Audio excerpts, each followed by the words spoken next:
Assalamualaikum warahmatullahi wabarakatuh. Waalaikumsalam warahmatullahi wabarakatuh. Om Swastiastu, Namo Buddhaya, salam kebajikan. Baiklah, kami dari kelompok 4 akan menjelaskan hasil diskusi kami tentang pembangkit listrik tenaga surya dengan anggota kelompok yang beranggotakan. Yang pertama adalah Rifki Ridalah. Yang kedua ada Sabila Okta Dwi Putri. Yang ketiga ada Nasya Wulandari. Yang keempat ada Muhammad Yosar Melino. Yang kelima ada Anhar Karim.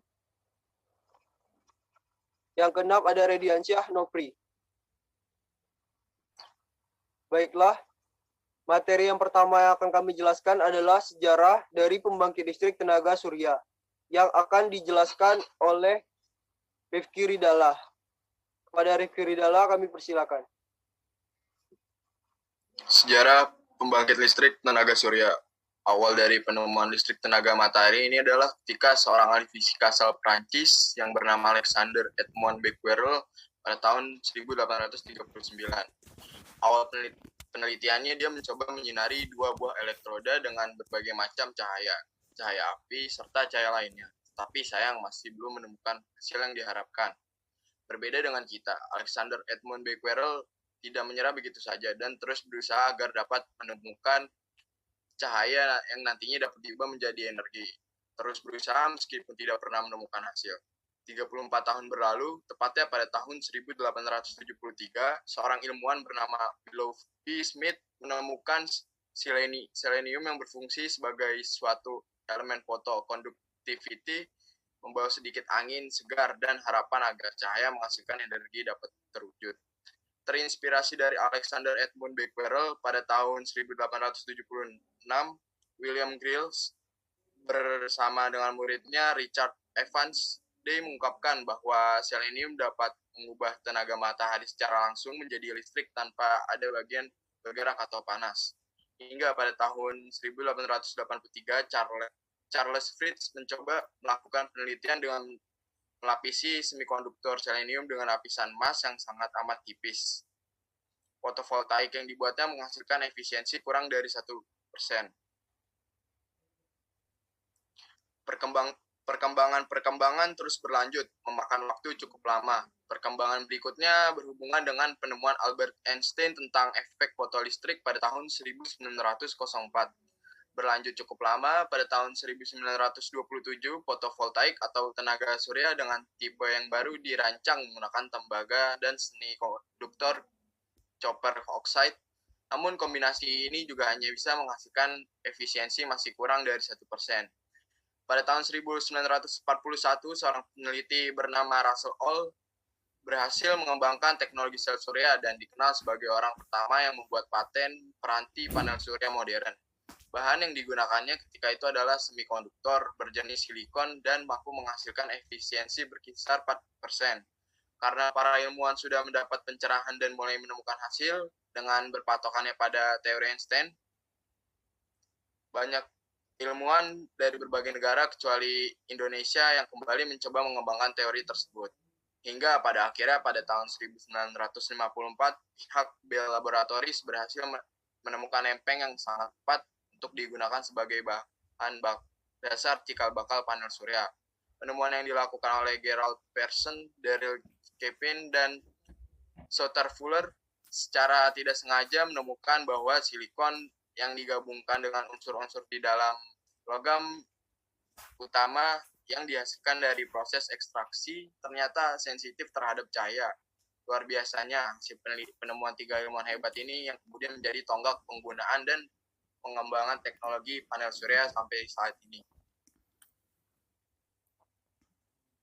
Baiklah, materi yang kedua adalah pengertian dari pembangkit listrik tenaga surya yang akan dibacakan oleh Nasya Wulandari. Kami persilakan. Pengertian pembangkit listrik tenaga surya. Pembangkit listrik yang mengubah energi surya menjadi energi listrik Pembangkit listrik bisa dilakukan dengan dua cara, yaitu secara langsung menggunakan fotovoltaik dan secara tidak langsung dengan pemusatan energi surya. Fotovoltaik mengubah secara langsung energi cahaya menjadi listrik menggunakan efek fotoelektrik. Pemusatan energi surya menggunakan sistem lensa atau cermin dikombinasikan dengan sistem pelacak untuk memfokuskan energi matahari ke satu titik untuk menggerakkan mesin kalor. Sistem pemusatan energi surya atau Concentrate Solar Power atau CSP menggunakan lensa atau cermin dan sistem pelacak untuk memfokuskan energi matahari dari luasan area tertentu ke satu titik. Panas yang terkonsentrasikan lalu digunakan sebagai sumber panas untuk pembangkitan listrik biasa yang memanfaatkan panas untuk menggerakkan generator. Sistem cermin parabola, lensa, reflektor Fresnel, dan menara surya adalah teknologi yang paling banyak digunakan. Fluida kerja yang dipanaskan bisa digunakan untuk menggerakkan generator atau turbin uap konvensional hingga mesin Stirling atau menjadi media penyimpanan panas. Macam-macam panel surya.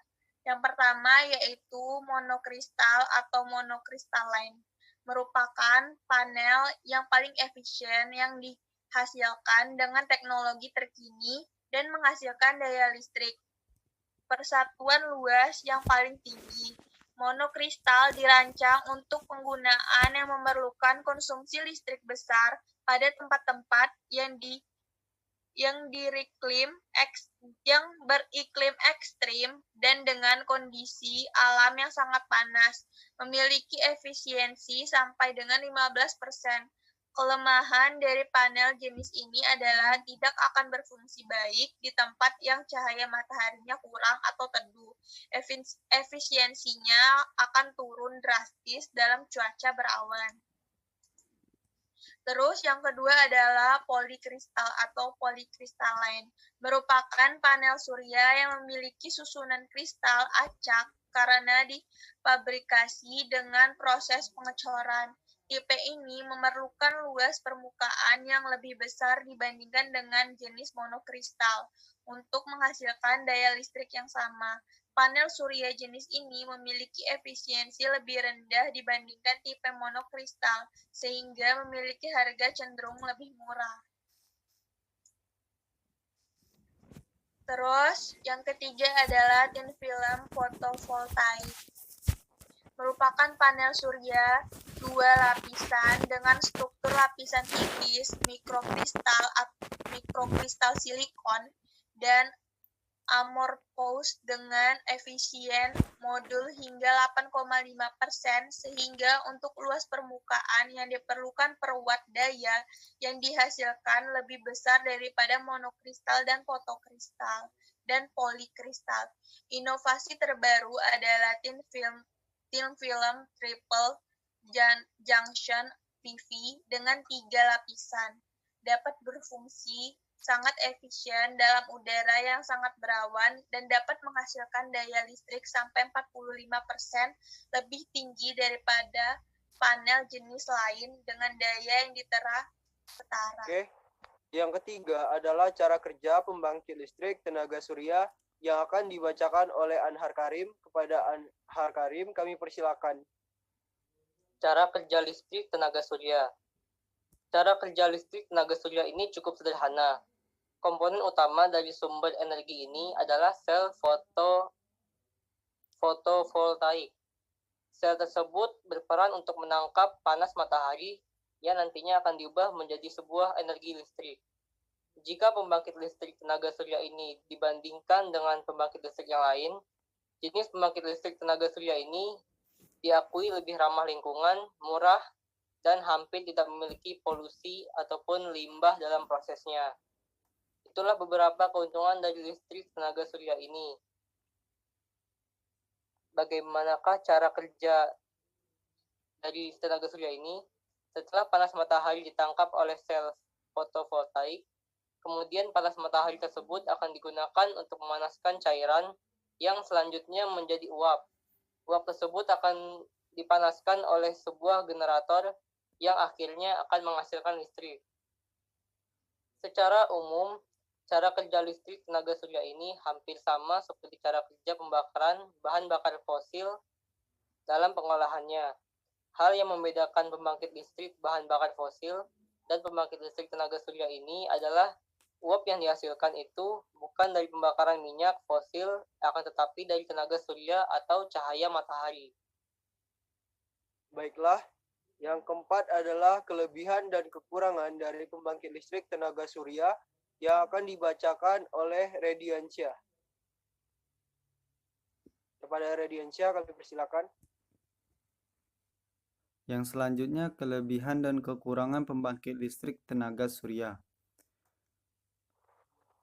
Keunggulan dari penggunaan panel surya itu tersendiri. Yang pertama, panel surya ramah lingkungan dan tidak memberikan kontribusi terhadap perubahan iklim, seperti pada kasus penggunaan bahan bakar fosil.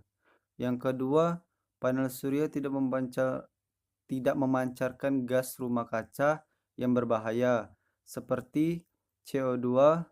Panel surya memanfaatkan energi matahari dan matahari adalah bentuk energi paling berlimpah yang tersedia di planet kita. Yang ketiga, panel surya mudah dipasang dan memiliki biaya pemeliharaan yang sangat rendah. Yang keempat, panel surya tidak memberikan kontribusi terhadap polusi suara dan bekerja dengan sangat diam. Yang keempat, harga panel surya terus turun meskipun mereka masih harus bersaing dengan bahan bakar fosil. Yang keenam, panel surya tidak kehilangan banyak efisiensi dalam masa pakai mereka yang mencapai lebih dari 20 tahun. Yang terakhir, masa pakainya yang panjang mencapai 25-30 tahun menggaransi penggunanya akan menghemat biaya energi dalam jangka panjang pula. Sedangkan kelemahan dari pembangkit listrik tenaga surya itu tersendiri. Yang pertama, panel surya masih relatif mahal. Bahkan meskipun setelah banyak mengalami penurunan harga panel rumah sedang saat ini sekitar 12.000 sampai 18.000 US dollar.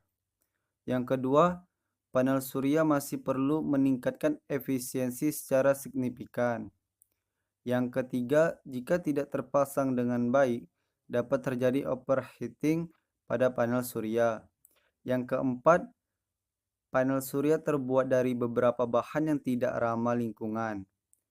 Daur ulang panel surya yang tak terpakai lagi dapat menyebabkan kerusakan lingkungan. Jika tidak dilakukan dengan hati-hati karena silikon, selenium, kadmium, dan sulfur heksafluorida, kesemuanya dapat ditemukan di panel surya dan bisa menjadi sumber pencemaran selama proses daur ulang. Yang kelima, memiliki ketergantungan pada cuaca. Dan yang terakhir, memerlukan area yang luas untuk pemasangan modul surya untuk mendapatkan daya keluaran yang tinggi. Modul surya memiliki efisiensi konversi yang rendah dibandingkan jenis pembangkit lainnya. Selanjutnya adalah pembangkit listrik tenaga surya di dunia dan di Indonesia yang akan dibacakan oleh Sabila Okta. Pada Sabila Okta kami persilakan.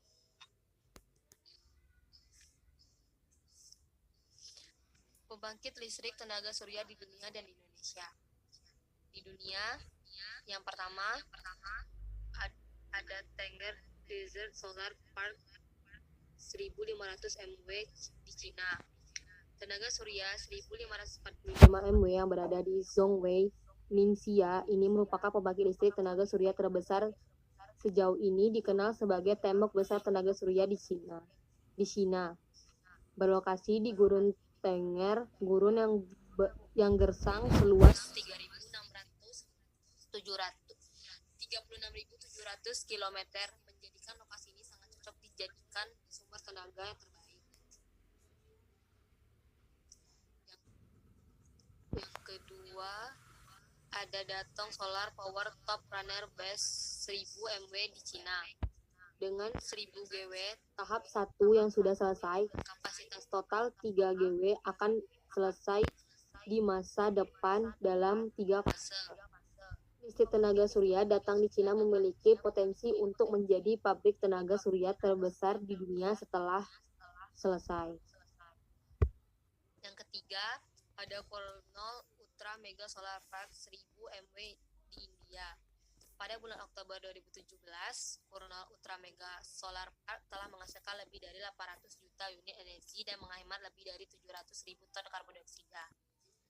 Pembangkit ini dapat mengatasi masalah kekurangan air, memenuhi seluruh kebutuhan air taman, dan menghasilkan air yang digunakan untuk membersihkan panas secara mandiri. The Cornwall Ultra Mega Solar Park adalah langkah besar yang dibuat India untuk mempercepat pemanfaatan energi matahari.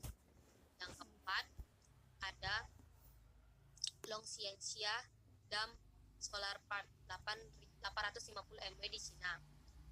Longxianxia Dam Solar Park adalah pembangkit listrik tercanggih dan terbaru dalam skala proyek energi surya skala dunia. Sebuah pembangkit listrik yang dikelola oleh negara ini dipasang panel surya pada area seluas 300 hektar. Longxianxia Dam Solar Park diperkirakan akan menghasilkan 850 MW yang cukup untuk lebih dari 1.500.000 rumah, 150.000 rumah. Menurut laporan terbaru, hampir terdapat 4 juta panel surya di tempat tersebut pada tahun 2017. Baiklah, saya Muhammad Yosar Melino akan melanjutkan dari Sabila tadi tentang PLTS yang ada di Indonesia. Baiklah, yang pertama adalah PLTS di Kabupaten Karangasem, Bali dengan kapasitas 1 MW. Yang kedua ada PLTS di Kabupaten Bangli, Bali dengan kapasitas 1 MW. Yang ketiga ada PLTS di Pulau Gili, Trawangan, NTB berkapasitas 600 kW peak. Yang keempat ada PLTS di Pulau Gali Air, NTB dengan kapasitas 160 kW peak. Yang kelima ada PLTS di Pulau Gili, Meno, NTB dengan kapasitas 60 kW peak. Itulah hasil dari diskusi dan presentasi kami. Lebih kurang, mohon maaf kepada Allah. Kami mohon ampun. Wabillahi taufik wal hidayah. Wassalamualaikum warahmatullahi wabarakatuh.